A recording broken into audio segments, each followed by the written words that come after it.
Mga ka-idol, magbabalik ang dalawang bad boys ng Gilas Pilipinas.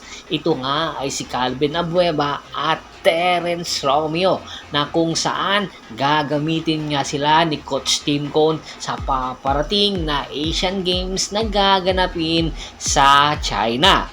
Meron mga pag-amin ang dalawang nasabing player. Mukhang naninibago daw ang mga ito dahil matagal-tagal din silang hindi nakapaglaro sa Gilas Pilipinas.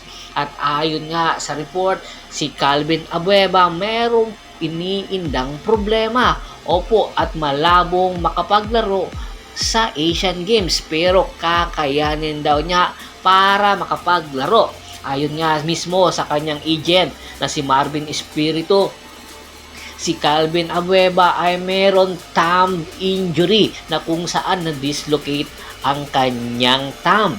Na ayon mismo kay Calvin Abueva, maglalaro pa rin siya malayong malayo sa bituka ang kanyang iniindang injury dahil alam niya kinakailangan siya ni Coach Tim Cone. Ang kanyang energy ay kailangan ng Gilas Pilipinas para makapasok sa gold medal.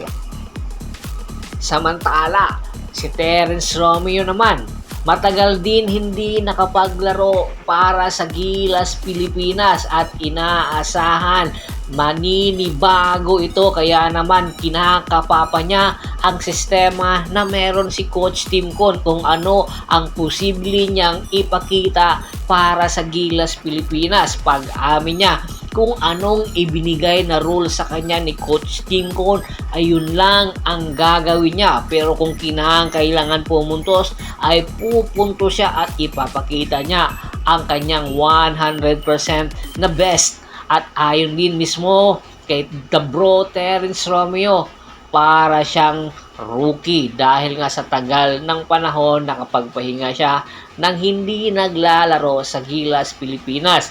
Sina Calvin Abueva at Terence Romeo, dalawang players lang ang kailangan ng Gilas Pilipinas para makatulong sila sa kampanya sa paparating na Asian Games. Kanya lang ang mayroon pang problema ngayon ay si Calvin Abueva dahil hindi pa ito naka-qualified para sa final lineup ng China or sa China para sa Asian Games dahil hinihintay pa nila ang go signal ng committee para sa Asian Games.